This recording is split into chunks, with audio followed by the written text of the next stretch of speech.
कलवारी पे देखो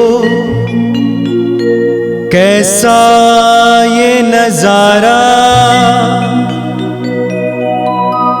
परमेश्वर का बेटा लटका बेसहारा।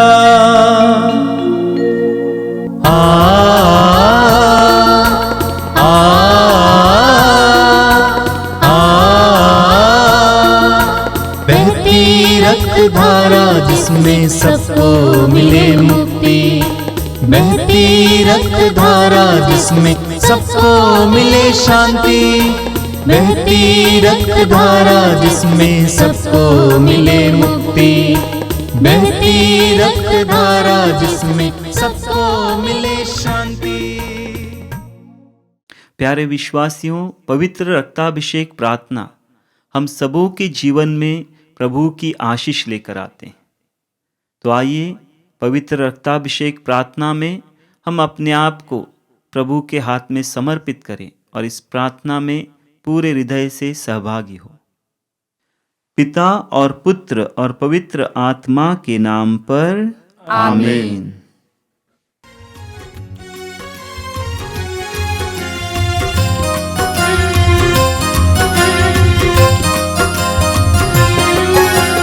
यीशु के बदन से बहे जो लहू की धारा, उसमें धुले हमारे पापों के दाग सारे। यीशु के बदन से बहे जो लहू की धारा, उसमें धुले हमारे पापों के दाग सारे। रख ले उसी में आशा, त्यज दे सभी निराशा, यीशु ही हमारे जीवन पार लगाए। रख ले उसी में आशा, त्यज दे सभी निराशा, यीशु ही हमारे जीवन पार लगाए। यीशु के बदन से वही जो लहू की धारा, उसमें धुले हमारे पापों के दाग सारे। यीशु के बदन से वही जो लहू की धारा, उसमें धुले हमारे पापों के दाग सारे। कृपया मेरे पीछे दोहराएंगे। हे प्रेमी पिता, हे प्रेमी पिता, हम तुझे धन्यवाद देते हैं, हम तुझे धन्यवाद देते हैं कि तूने हमसे इतना प्यार किया, इतना प्यार किया कि हमारे लिए अपने इकलौते पुत्र को ही अर्पित किया, जिससे जो उसमें विश्वास करे उसका सर्वनाश न हो, बल्कि अनंत जीवन प्राप्त करे। हे संसार के मुक्तिदाता यीशु,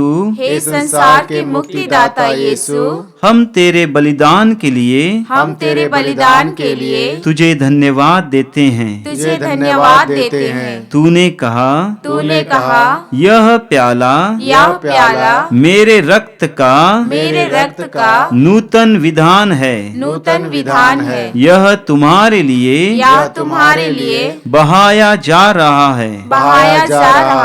हम अंगीकार करते हैं कि हमारा उद्धार तेरे मूल्यवान रक्त की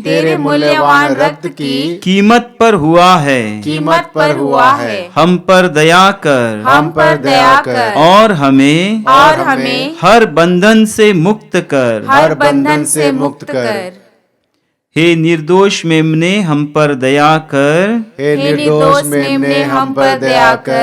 हमारे पाप मिटाने के लिए क्रूस पर रक्त बहाने वाले, हे निर्दोष मेमने हम पर दया कर, हमारे पापों का प्रायश्चित करने क्रूस पर रक्त बहाने वाले, हे निर्दोष मेमने हम पर दया कर। हमारे शाप मिटाने के लिए क्रूस पर रक्त बहाने वाले, हे निर्दोष मेमने हम पर दया कर। हमारे पापों का कलंक मिटाने क्रूस पर रक्त बहाने वाले, हे निर्दोष मेमने हम पर दया कर। हमारे पापों की कीमत चुकाने क्रूस पर रक्त बहाने वाले, हे निर्दोष मेमने हम पर दया कर। शैतान का हर कार्य नष्ट करने क्रूस पर रक्त बहाने वाले, हे निर्दोष मेमने हम पर दया कर। हमें भरपूर जीवन देने क्रूस पर रक्त बहाने वाले, हे निर्दोष मेमने हम पर दया कर। हमारे घायल दिलों को चंगा करने क्रूस पर रक्त बहाने वाले, हे निर्दोष मेमने हम पर दया कर। रोगों से हमें चंगा करने क्रूस पर रक्त बहाने वाले, हे निर्दोष मेमने हम पर दया कर। हमें पिता से मेल कराने क्रूस पर रक्त बहाने वाले, हे निर्दोष मेमने हम पर दया कर। हमें एक दूसरे से मेल कराने क्रूस पर रक्त बहाने वाले, हे निर्दोष मेमने हम पर दया कर। हमें प्रेम की शिक्षा देने क्रूस पर रक्त बहाने वाले, हे निर्दोष मेमने हम पर दया कर। हमारे लिए स्वर्ग का द्वार खोलने क्रूस पर रक्त बहाने वाले, हे निर्दोष मेमने हम पर दया कर। हमारे बंधनों को तोड़ने के लिए क्रूस पर रक्त बहाने वाले, हे निर्दोष मेमने हम पर दया कर। हमारे आंसुओं को पोंछने के लिए क्रूस पर रक्त बहाने वाले, हे निर्दोष मेमने हम पर दया कर। हमें धर्मी बनाने के लिए क्रूस पर रक्त बहाने वाले, हे निर्दोष मेमने हम पर दया कर। हमें पवित्र करने के लिए क्रूस पर रक्त बहाने वाले, हे निर्दोष मेमने हम पर दया कर। हमें सशक्त करने के लिए क्रूस पर रक्त बहाने वाले, हे निर्दोष मेमने हम पर दया कर। हमें स्वतंत्र करने के लिए क्रूस पर रक्त बहाने वाले, हे निर्दोष मेमने हम पर दया कर। हे ईश्वर के मेमने जो संसार के पाप हर लेता है, प्रभु हमें क्षमा कर। हे ईश्वर के मेमने जो संसार के पाप हर लेता है, प्रभु हमारी सुन। हे ईश्वर के मेमने जो संसार के पाप हर लेता है, प्रभु हम पर दया कर। हम प्रार्थना करें। हे ईश्वर, तूने चाहा कि यीशु अपना रक्त बहाकर हमारे पापों का प्रायश्चित करे और हम विश्वास द्वारा उसका फल प्राप्त करें। हम तुझसे प्रार्थना करते हैं कि उनके पवित्र रक्त की योग्यता से इस संसार पर दया कर और हमें हर बंधन से छुड़ा दे। हम यह प्रार्थना करते हैं उन्हीं प्रभु क्रिस्त के द्वारा, आमीन। आइए प्रभु यीशु ने सिखाई उसी उत्तम प्रार्थना को दोहराते हुए ईश्वर को पिता कहकर पुकारे। हे हमारे पिता जो स्वर्ग में है, तेरा नाम पवित्र माना जावे, तेरा राज्य आवे, तेरी इच्छा जैसे स्वर्ग में है वैसे इस पृथ्वी पर भी पूरी हो। हमारा प्रतिदिन का आहार आज हमें दे और हमारे अपराध हमें क्षमा कर, जैसे कि हम भी अपने अपराधियों को क्षमा करते हैं, और हमें परीक्षा में न डाल परंतु बुराई से बचा। आमीन।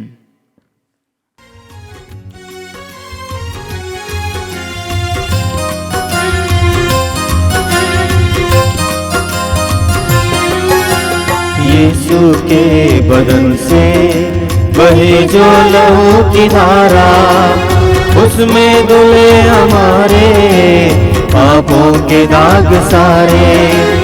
यीशु के बदन से बहे जो लहू की धारा, उसमें धुले हमारे पापों के दाग सारे। रख ले उसी में आशा, त्यज दे सभी निराशा, यीशु ही हमारे जीवन पार लगाए। रख ले उसी में आशा, त्यज दे सभी निराशा, यीशु ही हमारे जीवन पार लगाए। यीशु के बदन से वही जो लहू की धारा, उसमें धुले हमारे पापों के दाग सारे। यीशु के बदन से वही जो लहू की धारा, उसमें धुले हमारे पापों के दाग सारे। आइए हम प्रार्थना करें। अपने हृदय और मन को इस समय एकाग्र कीजिए। आप जहां कहीं भी बैठे इस समय अपने आप को पूरी तरह से एकाग्र कीजिए। पवित्र आत्मा की उपस्थिति अनुभव कीजिए। अपनी आंखें बंद कीजिए। प्रभु आपके करीब है, महसूस कीजिए। यह पवित्र रक्ताभिषेक प्रार्थना आपके लिए और आपके परिवार के लिए अनुग्रह और आशीष का माध्यम बने। यह प्रभु की कृपा है कि प्रभु ने आपको इस कार्यक्रम में भाग लेने के लिए बुलाया है, बैठाया है। इसीलिए अपने जीवन की एक एक बात को प्रभु के सामने रखिए। अपनी सारी पीड़ाओं को प्रभु के सामने रखिए। आपकी सारी चिंताओं को प्रभु के सामने रखिए। परिवार की समस्याओं को प्रभु के सामने रखिए। अपने आप को शांत कीजिए, मौन कीजिए। प्रभु को सुनने का प्रयास कीजिए। प्रभु अपने पवित्र वचन के द्वारा, सानिध्य के द्वारा आपसे बोल रहे हैं। आपके सवालों का जवाब प्रभु के पास है। प्रभु को सुनने के लिए अपने आप को तैयार कीजिए, शांत हो जाइए। प्रभु से कहिए कि बोल प्रभु, तेरा दास सुन रहा है, तेरी दासी सुन रही है। प्रभु को आपसे वार्तालाप करने दीजिए, बोलने दीजिए।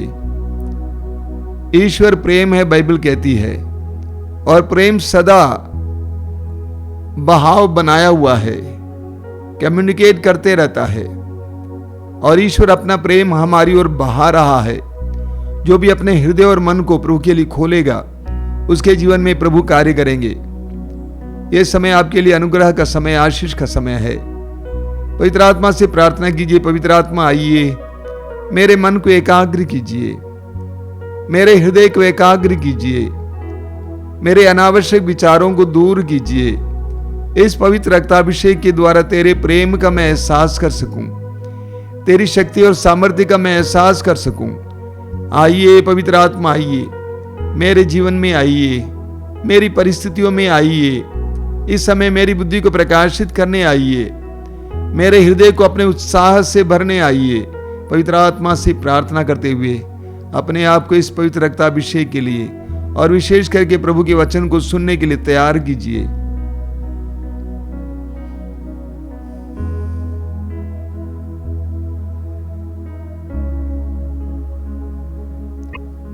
अपनी आंखें खोलें। मेरे प्रिय भाई और बहनों, पवित्र रक्ताभिषेक प्रार्थना के द्वारा बहुत सारे भाई बहनों के जीवन में प्रभु अपनी आशीषें उंडेल रहे हैं। इसके लिए मैं प्रभु को धन्यवाद देता हूँ। ये कार्यक्रम आपके लिए प्रभु की ओर से एक तोहफा है समझकर अपने जीवन में इस कार्यक्रम को महत्व देना, इसमें भाग लेना, विश्वास के साथ भाग लेना और प्रभु की आशीष ग्रहण करना। मेरे प्रिय भाई और बहनों, बराबर कई बार कई युवक युवतियां मेरे पास आकर एक सवाल करते हैं, स्वामी जी मैं प्रार्थना करता हूँ, मैं वचन सुनता हूँ, आपके कार्यक्रमों को भी अटेंड करने का प्रयास करता हूँ, लेकिन मेरे जीवन में बहुत ज़्यादा प्रलोभन है और विशेष करके वासना संबंधी प्रलोभन है।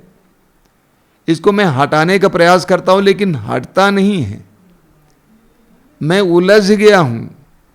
इब्रानियों के पत्र के अध्याय 12 वाक्य 1 में संत पौलुस कहते हैं, पाप हमें उलझाता है।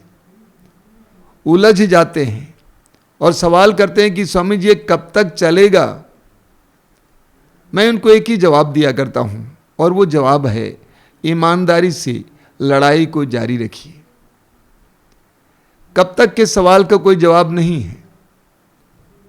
एक बहुत सुंदर बात है, एक बार एक 25 साल का युवक 75 साल के एक वृद्ध सन्यासी के पास गया और कहा कि महाराज ये बताइए, मेरे जीवन में बहुत परीक्षाएं होती हैं, प्रलोभन होता है, इन प्रलोभनों से मुझे कब छुटकारा मिलेगा, कब ये प्रलोभन बंद हो जाएंगे। सन्यासी जी ने कहा कि बेटा मैं 75 साल का हो गया हूं, मैं भी यही सवाल कर रहा हूं। हम प्रलोभन से बच नहीं सकते। प्रलोभन हमेशा रहेगा, जीवन के अंत तक रहेगा। हाँ, प्रलोभन का रूप बदलेगा, मात्रा बदलेगी। हमारे जीवन के अंत तक कोई ना कोई प्रलोभन रहेगा। जैसा कि मैंने कहा, मात्रा बदल सकती है, रूप बदल सकता है। आप जानते हैं, वृद्धावस्था में कई लोगों में एक बहुत बड़ा प्रलोभन है, जीवन को अंत करने का प्रलोभन, निराशा का प्रलोभन, और ये तो सबसे खतरनाक प्रलोभन है। तो हम प्रलोभन से दूर नहीं रह सकते। इसीलिए प्रभु यीशु मत्ती के सुसमाचार के अध्याय 18 उसके वाक्य 7 में कहते हैं, प्रलोभन अनिवार्य है। प्रलोभन अनिवार्य है, यानी प्रलोभन रहेगा। इसीलिए प्रभु यीशु ने जब प्रार्थना सिखाई, हे हमारे पिता की प्रार्थना, तो प्रभु ने कहा कि इस तरह प्रार्थना करो, हे हमारे पिता जो स्वर्ग में है। आगे हम पढ़ते हैं, प्रभु ने कहा इस तरह प्रार्थना करो, हमें परीक्षा में गिरने ना दे, परंतु बुराई से बचा। हमें परीक्षा में गिरने ना दें, परंतु बुराई से बचा। यानी परीक्षाएं रहेंगी, प्रलोभन रहेगा। प्रभु यीशु के जीवन में प्रभु यीशु ने स्वयं प्रलोभनों का सामना किया। वचन में लिखा हुआ है, 40 दिन और 40 रात जब प्रभु यीशु मरु प्रदेश में, निर्जन प्रदेश में उपवास और प्रार्थना में लीन थे, उस समय उनका बार बार प्रलोभन हुआ। कई प्रकार का प्रलोभन उनके जीवन में आया। आगे हम पढ़ेंगे, 40 दिन और 40 रात के उपवास और प्रार्थना के बाद जब पवित्र आत्मा से भरकर प्रभु यीशु बाहर आ जाते हैं, उस समय भी प्रलोभन करता उनके सामने आ जाता है, उनका प्रलोभन करता है। क्रूस पर लटकते समय भी प्रभु यीशु का प्रलोभन हुआ। उनको चैलेंज किया गया कि यदि तू ईश्वर का पुत्र है तो इस क्रूस पर से नीचे उतर आओ। तो प्रभु यीशु को स्वयं प्रलोभनों का सामना करना पड़ा। पेतरुस के पहले पत्र के अध्याय 5 वाक्य 8 में पेतरुस कहते हैं, आपका शत्रु शैतान दहाड़ते सिंह की तरह विचरता है। आपका शत्रु शैतान दहाड़ते सिंह की तरह विचरता है, ढूंढते रहता है कि किसे फाड़ खाएं। यानी प्रलोभन करता शैतान चुपचाप नहीं बैठा हुआ है, बल्कि दहाड़ते सिंह की तरह दौड़ते रहता है, विचरते रहता है, ढूंढते रहता है कि किसे फाड़ खाएं। और ये भी समझ लीजिए, कोई भी ऐसा स्थान नहीं है जहां पर प्रलोभन नहीं आ सकता है। बताइए, उत्पत्ति ग्रंथ अध्याय 3 में हम पढ़ते हैं कि आदन बगान में प्रलोभन करता आता है। अगर आदन बगान में प्रलोभन करता आ सकता है, निर्जन प्रदेश में उपवास और प्रार्थना में लगे प्रभु यीशु के पास प्रलोभन करता आ सकता है, तो आप और मेरे पास प्रलोभन करता क्यों नहीं आएगा? जरूर आएगा।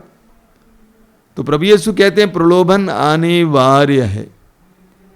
हम कैसे प्रलोभनों का सामना करें, इसके बारे में हम संत पौलुस से सुनेंगे। संत पौलुस तिमोथी के दूसरे पत्र के अध्याय 4 उसके वाक्य 7 में इस तरह कहते हैं, मैं अच्छी लड़ाई लड़ चुका हूं, अपनी दौड़ पूरी कर चुका हूं और पूर्ण रूप से ईमानदार रहा हूं। पौलुस कहते हैं, मैं अच्छी लड़ाई लड़ चुका हूं, अपनी दौड़ पूरी कर चुका हूं और पूर्ण रूप से ईमानदार रहा हूं। पौलुस ये नहीं कहते हैं कि मैं अपनी लड़ाई में जीत चुका हूं, बिल्कुल नहीं। पौलुस कहते हैं कि मैं अच्छी लड़ाई लड़ चुका हूं, अंत में कहते हैं मैं पूर्ण रूप से ईमानदार रहा हूं। और प्रभु ईश्वर आज हमसे भी यही कह रहा है, अच्छी लड़ाई लड़ो। हमारा काम है लड़ाई लड़ना, जीतना हमारे वश की बात नहीं है। प्रभु यीशु ने शैतान पर जीत पाई, संभवतः अंत में हमें जीत मिलेगी, लेकिन हमें अच्छी लड़ाई लड़नी है। देखिए संत पौलुस क्या कहते हैं। संत पौलुस कहते हैं एफेसियों के पत्र के अध्याय 6 वाक्य 12 में, आपने बार बार सुना है, पौलुस कहते हैं, हमें निरे मनुष्यों से नहीं बल्कि इस अंधकार में संसार की अधिपतियों, अधिकारियों तथा शासकों और आकाश की दुष्ट आत्माओं से संघर्ष करना पड़ता है। हमारा ये जीवन एक संघर्ष है, हमारा ये जीवन एक लड़ाई है, एक जंग है। हम इससे भाग नहीं सकते हैं। वचन में लिखा हुआ है, कोरिन्थियों के दूसरे पत्र के अध्याय 12 में पौलुस ने प्रभु से कहा, वाक्य 8 से आप पढ़ेंगे, प्रभु से कहा कि प्रभु मेरे अंदर जो कांटा है, कोई ऐसी समस्या थी जिससे पौलुस बहुत ज़्यादा परेशान था। पौलुस ने प्रभु से कहा कि प्रभु इस कांटे को निकालिए। पौलुस कहते हैं कि मैंने 3 बार या बार बार प्रभु से कहा। प्रभु ने क्या कहा? मेरी कृपा तुम्हारे लिए पर्याप्त है, मेरी कृपा तुम्हारे लिए पर्याप्त है। संत पौलुस अपने जीवन में लड़ाई लड़ते थे, अपने जीवन में संघर्ष करते रहे। पौलुस कहते मैं ईमानदार रहा, पूरी तरह से ईमानदार रहा, यही हमारा काम है। प्रकाशना ग्रंथ के अध्याय 2 वाक्य 10 में प्रभु कहते हैं कि तुम्हारे ऊपर बहुत सारे अत्याचार होंगे, लेकिन अंत तक ईमानदार बने रहो, अंत तक ईमानदार बने रहो। तो ये लड़ाई लड़ना हमारा काम है, जीवन के अंत तक लड़ाई लड़ना हमारा काम है। शैतान से लड़ना, प्रलोभनों से लड़ना, परीक्षाओं से लड़ना हमारा काम है। अलग अलग परीक्षाएं हमारे सामने आ सकती हैं, वासना संबंधी परीक्षाएं, धन संपत्ति संबंधी परीक्षाएं, हमारे अंदर कई प्रकार के लालच आ सकते हैं, निराशा, उदासी, घमंड, स्वार्थ, विभिन्न प्रकार की परीक्षाएं हमारे सामने आ सकती हैं। उन सारी परीक्षाओं में प्रभु कहते हैं, प्रभु का वचन कहता है कि हमें लड़ना है, संघर्ष जारी रखना है। और इस लड़ाई को लड़ने के लिए एफेसियों के पत्र के अध्याय 6 वाक्य 10 में संत पौलुस क्या कहते हैं? अंत में यह आप लोग प्रभु से और उसके अपार सामर्थ्य से बल ग्रहण करें। ये लड़ाई लड़ने के लिए हमें कहां से सामर्थ्य प्राप्त करना होगा? प्रभु से और उसके सामर्थ्य से, उसके आत्मा से। प्रभु से और उसके आत्मा से सामर्थ्य पाते रहें। ये लड़ाई लड़ने के लिए हमें ईश्वरीय सामर्थ्य की जरूरत होती है। हमारी मानुषिक शक्तियां टूट जाती हैं, शिथिल हो जाती हैं, हमें ईश्वरीय सामर्थ्य की जरूरत होती है। इसीलिए प्रभु यीशु ने कहा मार्कुस अध्याय 14 वाक्य 38 में, जागते रहो और प्रार्थना करते रहो जिससे तुम परीक्षा में न गिर जाओ। क्योंकि आत्मा तो तत्पर है लेकिन शरीर दुर्बल है। इसीलिए प्रभु यीशु कहते हैं जागते रहो और प्रार्थना करते रहो। हमें प्रतिदिन शैतान से लड़ना पड़ता है, विभिन्न प्रकार की आत्माओं से लड़ना पड़ता है। इसीलिए हमें प्रार्थना को बनाए रखना है। प्रभु यीशु एक बहुत बड़े संकट से गुजरने वाले थे। प्रभु ने कैसे अपने आप को तैयार किया? प्रार्थना में तैयार किया। प्रभु को मालूम था कि उनका मन टूट सकता है, दिल टूट सकता है, उनका विश्वास टूट सकता है। इसीलिए उन्होंने अपने आप को प्रार्थना के द्वारा पुष्ट किया। आपके जीवन में परीक्षाएं हैं, प्रलोभन हैं, मेरे भाई मेरी बहन, प्रार्थना मत त्यागिए, प्रार्थना को बढ़ाइए, प्रार्थना को बढ़ाइए। लूकस के सुसमाचार के अध्याय 9 में हम पढ़ेंगे कि प्रभु यीशु ने उस अबदूतग्रस्त जवान से अबदूत को निकाला। शिष्यों ने पूछा कि हम क्यों नहीं हटा पाए? तो प्रभु ने कहा इस तरह की, इस जाति की दुष्ट आत्माएं बिना उपवास और प्रार्थना के नहीं हटाई जा सकती है। तो प्रभु यीशु कहते हैं कि प्रार्थना करते रहो, जागते रहो और प्रार्थना करते रहो ये लड़ाई लड़ने के लिए। इस लड़ाई को लड़ने के लिए 1 पेतरुस अध्याय 5 वाक्य 8 में पेतरुस कहते हैं आप जागते रहें और संयम रखें। इस लड़ाई को लड़ने के लिए आप जागते रहें और संयम रखें। सोना नहीं है, आलसी नहीं होना है, अपने को जगाए रखना है। कौन आ रहा है, कौन जा रहा है, कौन सा इमोशन मेरे अंदर है, कौन सा विकार मेरे अंदर है, मुझे क्या करने के लिए प्रेरित कर रहा है, जागते रहना है और संयम रखना है।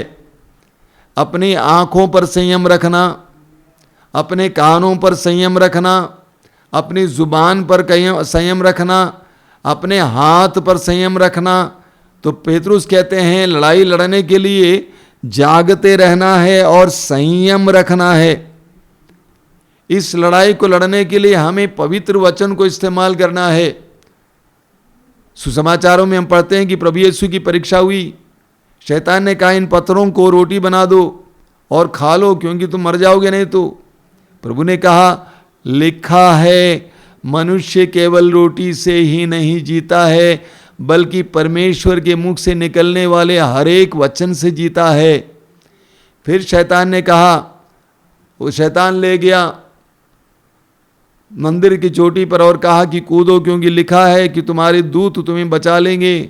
प्रभु ने कहा लिखा है अपने प्रभु ईश्वर की परीक्षा मत लो। फिर शैतान ने प्रभु यीशु को ऊंचे पहाड़ पर ले जाकर वैभव दिखाया और कहा कि ये सारा वैभव मेरा, मैं तुम्हें दे दूंगा, मेरी आराधना करो। तो प्रभु ने कहा लिखा है अपने प्रभु ईश्वर को छोड़कर और किसी की आराधना मत करो।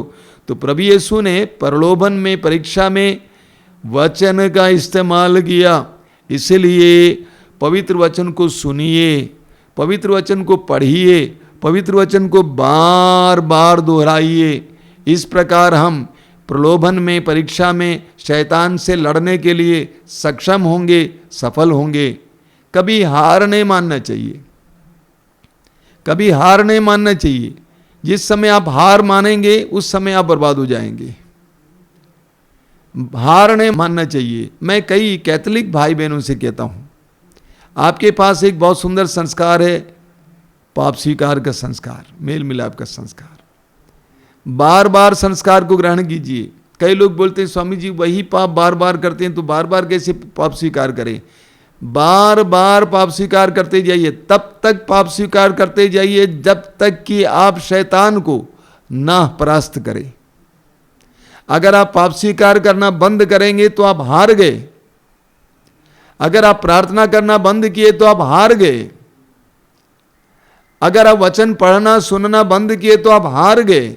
हारिए मत, हार मत मानिए, बल्कि लड़ाई को जारी रखिए, बराबर लड़ते रहिए। पौलुस कहते हैं मैं अच्छी लड़ाई लड़ चुका हूं।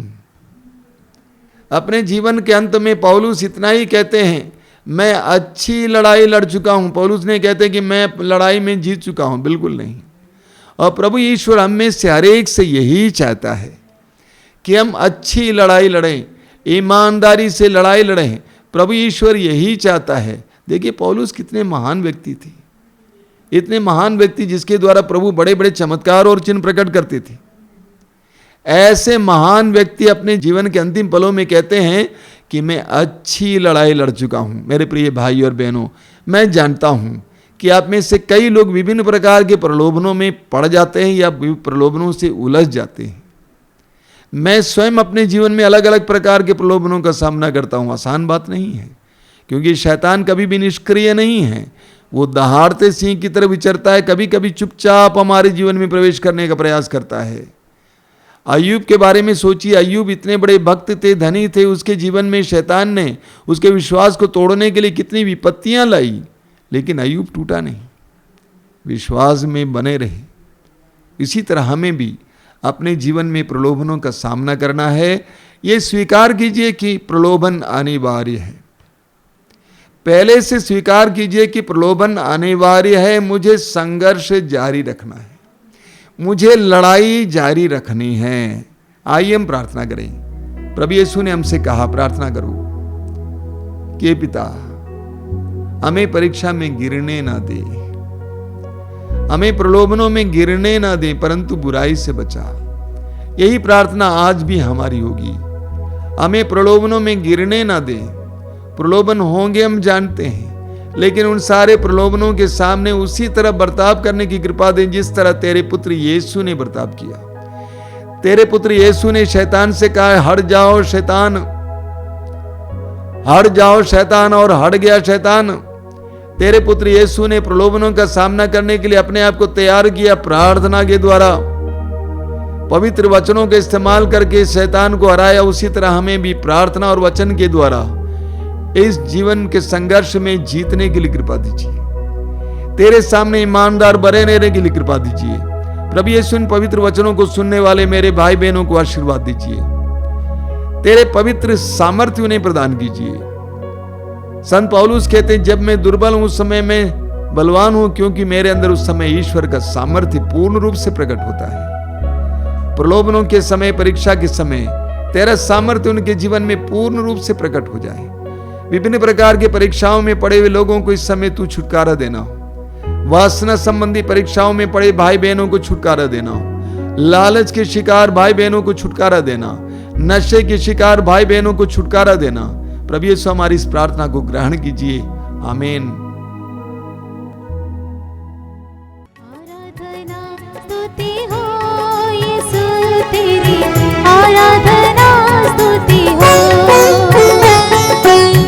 आराधना स्तुति हो यीशु तेरी, आराधना स्तुति हो। आराधना स्तुति हो यीशु तेरी, आराधना स्तुति हो। आराधना स्तुति हो यीशु तेरी, आराधना स्तुति हो। पर्वत नदियों का सृजनहार तू, सूरज चांद का सृजनहार तू। पर्वत नदियों का सृजनहार तू, सूरज चांद का सृजनहार तू। पर्वत नदियों का सृजनहार तू, सूरज चांद का सृजनहार तू। पर्वत नदियों का सृजनहार तू, सूरज चांद का सृजनहार तू। आराधना स्तुति हो यीशु तेरी, आराधना स्तुति हो। आराधना स्तुति हो यीशु तेरी, आराधना स्तुति हो। शांति देने वाले, शक्ति देने वाले, कृपा करने वाले, बरकत देने वाले। शांति देने वाले, शक्ति देने वाले, कृपा करने वाले, बरकत देने वाले।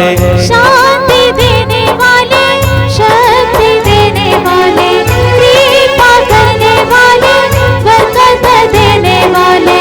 शांति देने वाले, शक्ति देने वाले, कृपा करने वाले, बरकत देने वाले। आराधना स्तुति हो यीशु तेरी, आराधना स्तुति हो। आराधना स्तुति हो यीशु तेरी, आराधना स्तुति हो। प्यार करने वाले, आसरा देने वाले, चंगा करने वाले, छुटकारा देने वाले। प्यार करने वाले, आसरा देने वाले, चंगा करने वाले, छुटकारा देने वाले। प्यार करने वाले, आसरा देने वाले, चंगा करने वाले, छुटकारा देने वाले। प्यार करने वाले, आसरा देने वाले, चंगा करने वाले, छुटकारा देने वाले।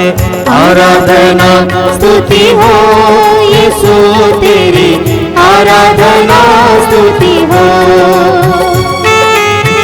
आराधना स्तुति हो यीशु तेरी, आराधना स्तुति हो।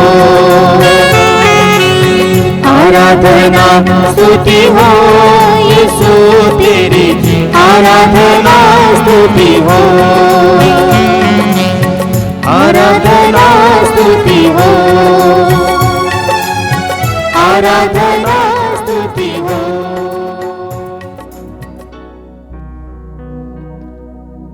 आइए हम प्रभु की आराधना में कुछ समय और बिताएं। मैं आप सभी से अनुरोध करूंगा कि आप जहां कहीं भी बैठे हों, अपने आप को शांत करें, सारी व्यस्तताओं को दूर रखें और हृदय खोलकर इस समय प्रभु की आराधना में लग जाएं। प्रभु अपने पवित्र वचन में कहते हैं, तुम अपने प्रभु ईश्वर की सेवा करोगे वह तुम्हारे अन्न जल पर आशीर्वाद देगा और मैं तुमसे बीमारियां दूर रखूंगा। प्रभु कहते हैं कि हम उनकी आराधना करें, उनकी सेवा में लग जाएं और वो हमें आशीष पर आशीष देंगे। पूरे विश्वास के साथ अपनी आंखें बंद रखकर, हृदय खोलकर प्रभु की आराधना में लग जाइए। वह करुणामय है, वो सामर्थ्यवान है, उसके लिए कुछ भी असंभव नहीं है। मरने के बाद तीसरे दिन मृतकों में से जी उठने वाले यीशु इस समय इस पवित्र संस्कार के द्वारा हमारे बीच में विराजमान है। मैं आपसे अनुरोध करूंगा कि आप जहां कहीं भी बैठे हैं, प्रभु की उपस्थिति का एहसास करें। यीशु आपको प्यार करते हैं, आपके जीवन में कार्य करना चाहते हैं, हर प्रकार के बंधन से आपको आजाद करना चाहते हैं, आपको शुद्ध और पवित्र करना चाहते हैं, आपको हर प्रकार के रोग के बंधन से आजाद करना चाहते हैं।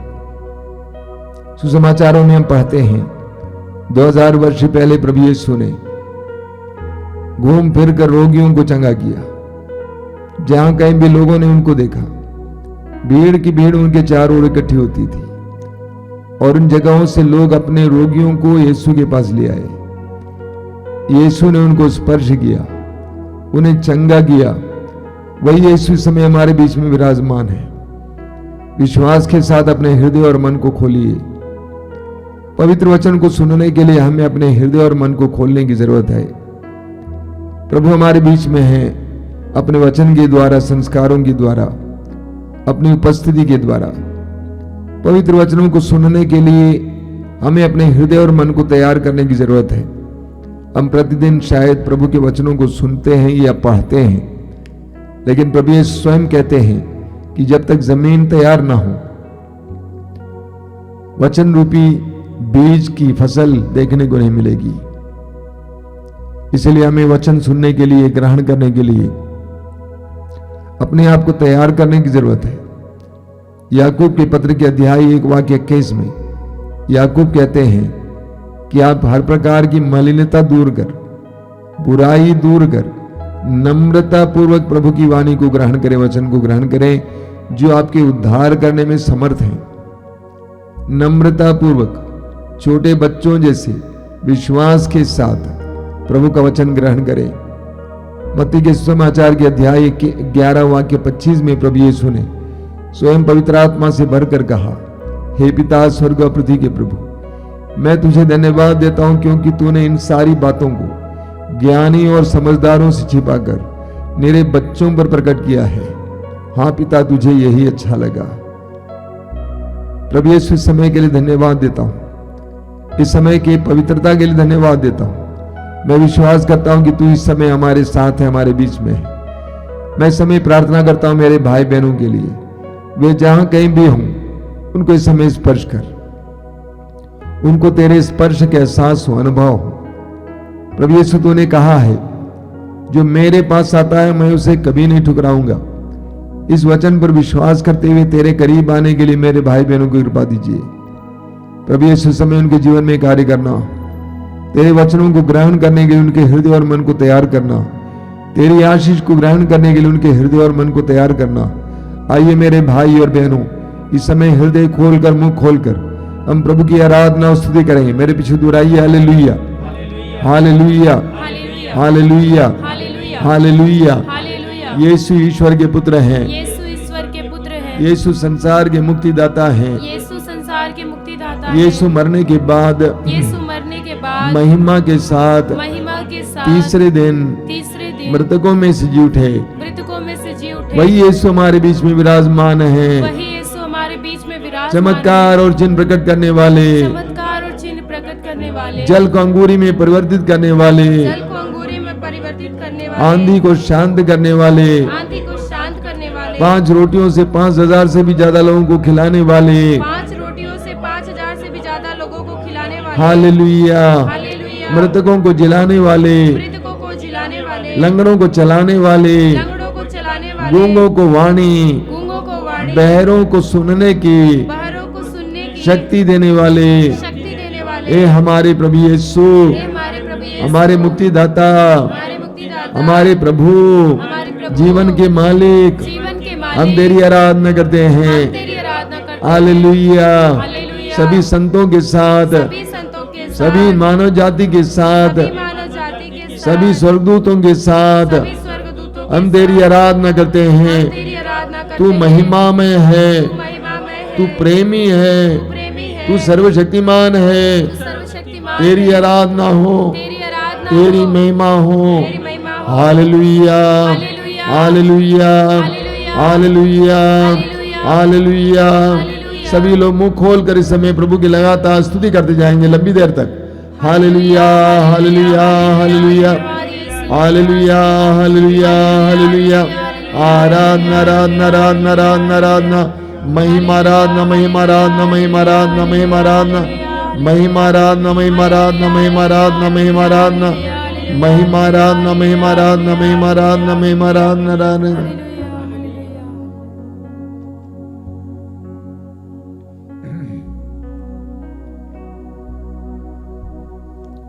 आइए मैं समय बड़ी भक्ति के साथ पवित्र रक्त के अभिषेक के लिए प्रार्थना करते हुए उस गीत को गाएंगे। अभिषेक दीजिए, अभिषेक दीजिए, पावन लहू का अभिषेक दीजिए।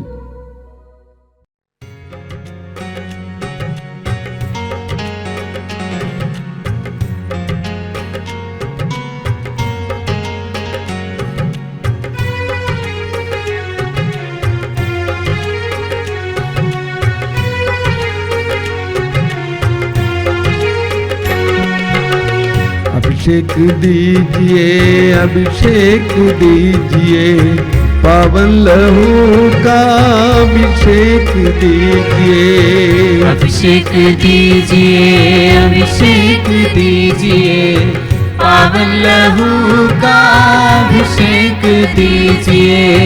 अभिषेक दीजिए, अभिषेक दीजिए, पावन लहू का अभिषेक दीजिए।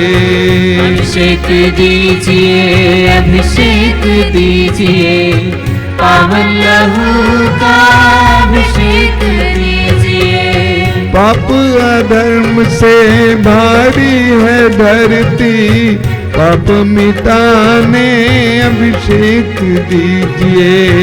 अभिषेक दीजिए, अभिषेक दीजिए, पावन लहू का अभिषेक दीजिए। युद्ध और विनाश का अंधेरा है छाया, शांति दिलाने अभिषेक दीजिए। अभिषेक दीजिए, अभिषेक दीजिए, पावन लहू का अभिषेक दीजिए। जकड़ा है मानव पापों के जाल में, बंधन तोड़ने अभिषेक दीजिए। अभिषेक दीजिए, अभिषेक दीजिए, पावन लहू का अभिषेक दीजिए।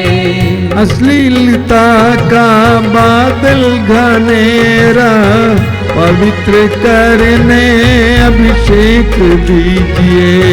अभिषेक दीजिए, अभिषेक दीजिए, पावन लहू का अभिषेक दीजिए। पाप मिटाने, शाप मिटाने, पावन लहू का अभिषेक दीजिए। अभिषेक दीजिए, अभिषेक दीजिए, पावन लहू का अभिषेक दीजिए। रोग मिटाने, शोक मिटाने, पावन लहू का अभिषेक दीजिए। अभिषेक दीजिए, अभिषेक दीजिए, पावन लहू का अभिषेक दीजिए। नशे की आत्मा सताए तेरे जन को, छुटकारा देने अभिषेक दीजिए। अभिषेक दीजिए, अभिषेक दीजिए, पावन लहू का अभिषेक दीजिए।